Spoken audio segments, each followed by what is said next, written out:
to try to actually do a PowerPoint, but I won't bore you. Oh, click the echo. Okay. We good? Okay. We're going to start off with a smiling face here. Okay, so, hi. It's past my bedtime, so if I say something that sounds crazy, just please know that I've been up since 1:30 in the morning.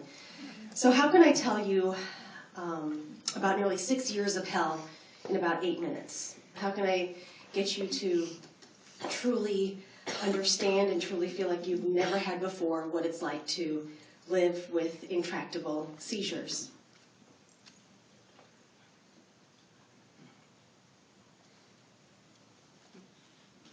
Can you possibly know what it's like to have a child like mine who can seize well over 80 times a day? 80 times a day. Cannot talk, has problems with mobility, and relies on you and others for everything. Can you understand what it's like to hold on to something so tight, but it feels like it's just slipping right through your hands? Well, apparently right now I have just under 8 minutes to try to get you to understand what's going on. My name is Charlotte Deleste. I'm an anchor at Channel 3. I do this little 2.5-hour show in the morning, Monday through Friday. I get up at 1:30 in the morning to be at work by 2:30, 3 o'clock, and then I go home and I play mom. I have a wonderful husband. I have 2 beautiful children. Giovanni, this is him. He'll be 6 in 2 weeks. I have Benicio, who is going to be 3 in 2 weeks. They were born the same day, 3 years apart, not planned. I'm not that talented. I'm also the founder and the vice president of Gio's Garden. It's a new nonprofit here in Madison. We're trying to open up a respite care center for special needs children between the ages of birth to 6 years old. So I'm going to try to show you the best I can pictures of reality of Gio's life. Gio most likely started having seizures when he was born, but we didn't know anything was happening until he was 2 months old. We started hearing him whimper in the middle of the night. They would last 10 seconds, and then they'd be done. We thought that he was having night terrors.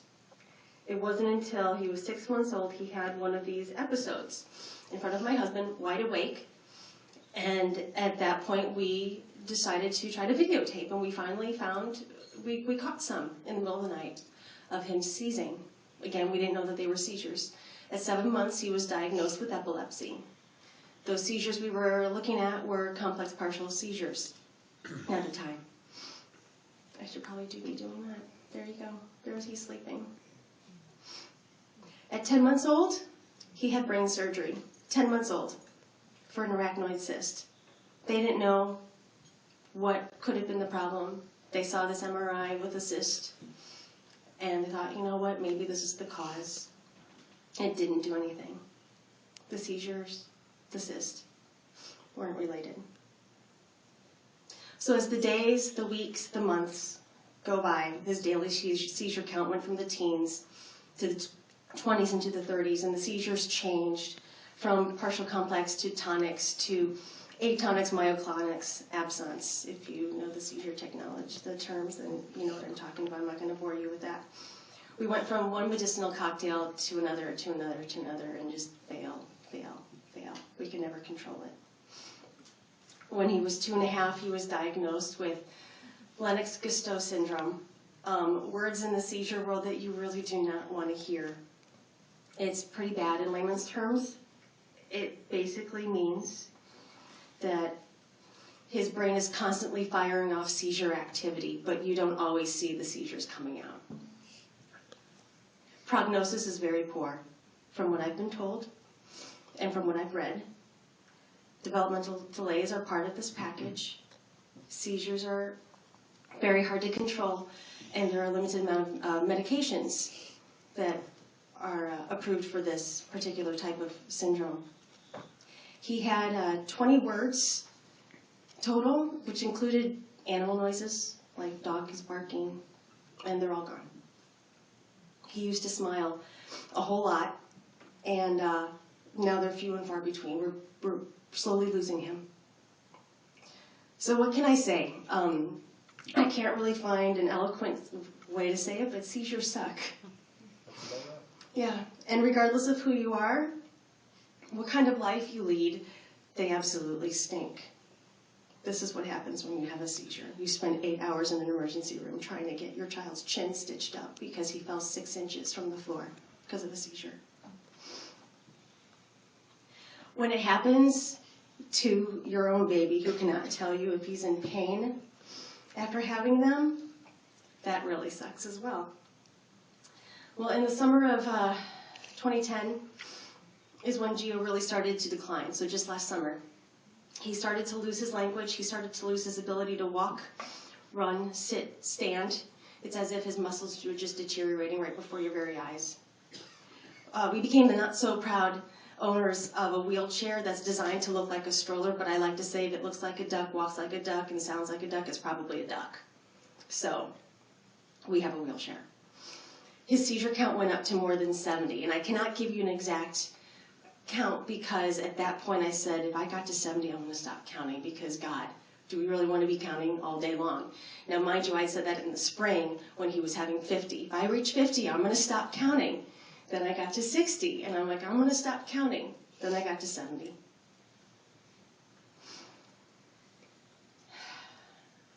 We have some amazing, amazing doctors, some of them who are here tonight, and they're stumped. They're absolutely stumped. And we started to hear the same thing at every appointment. I'm sorry, Gio is a difficult case and there's not a whole lot we can do right now. But you need to know you're doing everything you possibly can.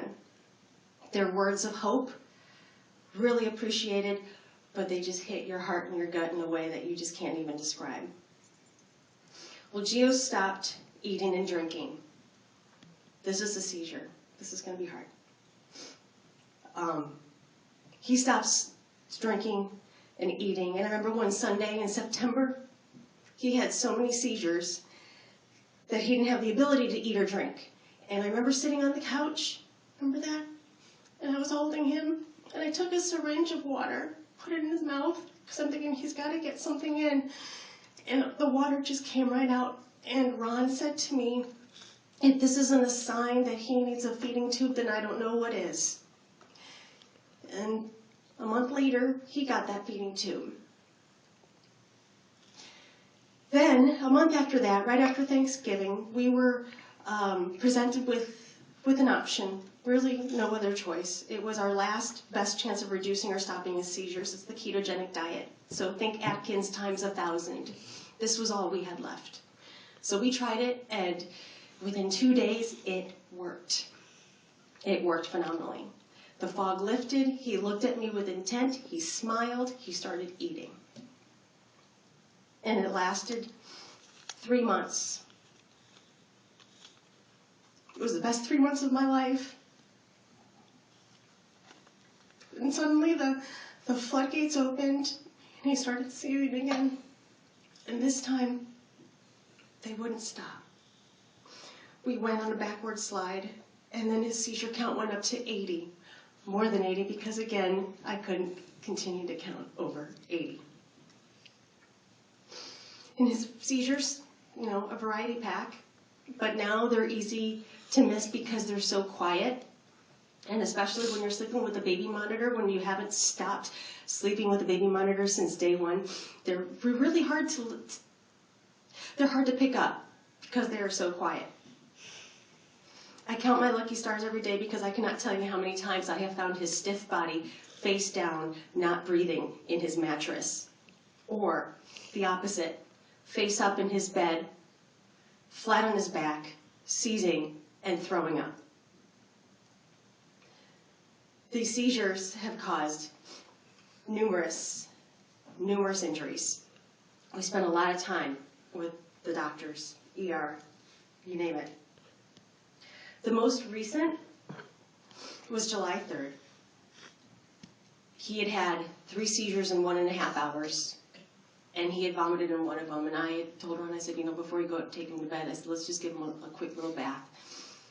And this picture, even though it's like he's crying, this is actually a seizure. This is all chronological of what a seizure looks like for my baby. So Ron takes him up to the bathtub, and you couldn't have scripted this better. He had his arms lifted, was lifting up his shirt. Gio had an atonic, a drop seizure right then and there. Slams his head on the bathtub. Huge welt on his head, and we had to call 911. And because he started vomiting. And I was holding him in my arms while Ron was letting the paramedics in. And I remember thinking to myself, this is not going to end like this. And I haven't told anybody this, but this is what just changed for me. I saw his eyes roll back, and his eyelids started to close, and I thought, this is not going to end like this. It can't, not like this, not like an accident. Luckily, he recovered. But at that point I realized I can't multitask anymore. I can't deal with all of these issues in life because right now all the focus had to be is on Gio because this is about life or death at this point. At what point are the seizures going to get to his heart?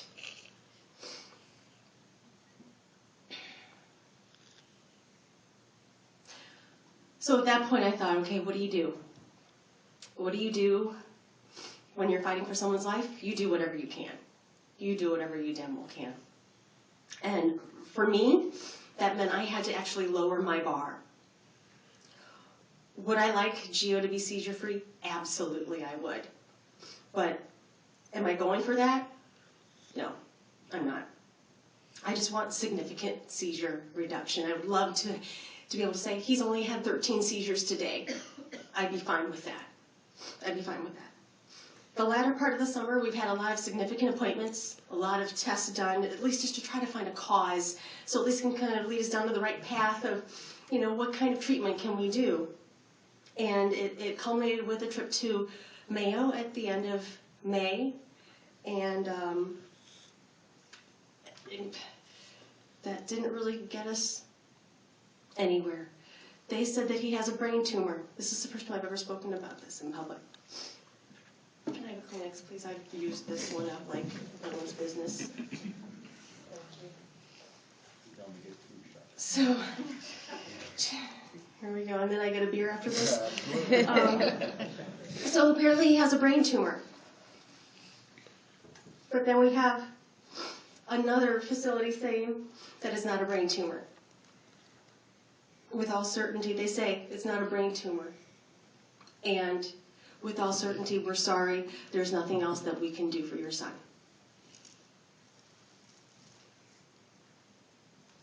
So unfortunately, I'm sorry. You're getting the bad part of my journey right now. I'm not filled with words of hope or wisdom to dispense, and you know what? There was a point that I used to be like that. I really did.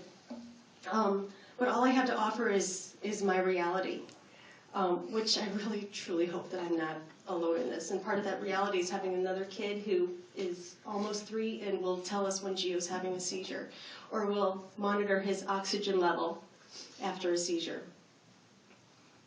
A 2-year-old shouldn't have to be doing that. Watching seizures ravage your child multiple times a day, every day, is torture. I'm absolutely powerless, and I can't do anything to make them stop. Lately, I find myself yelling at the seizure while it's happening, like it's some physical entity. And then I find myself yelling at God, because how can he, she, it, let something like this continue? What kind of, quote, merciful, gracious, kind, loving God would let this happen? So obviously, after saying all that, you clearly know I have an issue with my faith now. And I've gone to Catholic school my entire life. Okay, so this is a really big deal for me. Besides the physical, you see, you hear what it does to the actual person, but for the caregivers, what it does physically, it equally, emotionally, mentally, as well. Everything changes. Your relationships change. your marriage changes. Some get better, some get worse. For myself, I notice my breathing changes. I take a lot of shallow breaths now. I know my adrenals are completely shot because I am jumpy all the time. I'm in that constant fight or flight mode. And it's because I'm always anticipating when's that next seizure going to come, because I need to go. I need to go get it. I need to go get him. Sleep.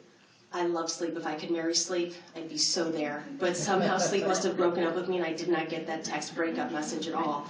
I'm so tired because of everything, but yet I have problems falling asleep and staying asleep because I'm afraid. I'm afraid I'm going to miss a seizure, despite the fact that Ron is there and he has the baby monitor. But nobody can do it better than me. I've always considered myself his first awake and aware first line of defense against these seizures. And then when it comes to respite meaning to get a break, which is what Gio's Garden is about. We're trying to give parents a break. We fought for so many years for Gio to get the hours that he deserves, and we finally got it.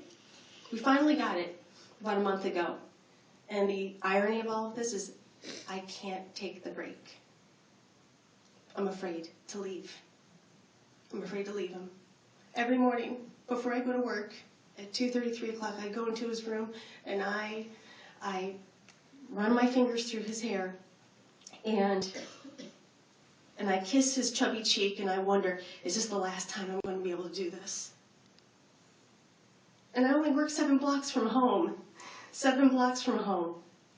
2-minute drive, a minute if I speed, and I'm afraid to leave my own house. So this, folks, is what seizures do to a child, to a parent, to a family. This is reality. This is my reality. This is Gio's reality. This is my family's reality. I would be completely remiss to say that, absolutely I still do have hope. I do have a little bit of it. And I'm hoping that sometime soon there will be something. There's got to be some brainiac out here in the world during my lifetime, sooner than later, not on my deathbed, please, that will be able to change his reality into something better.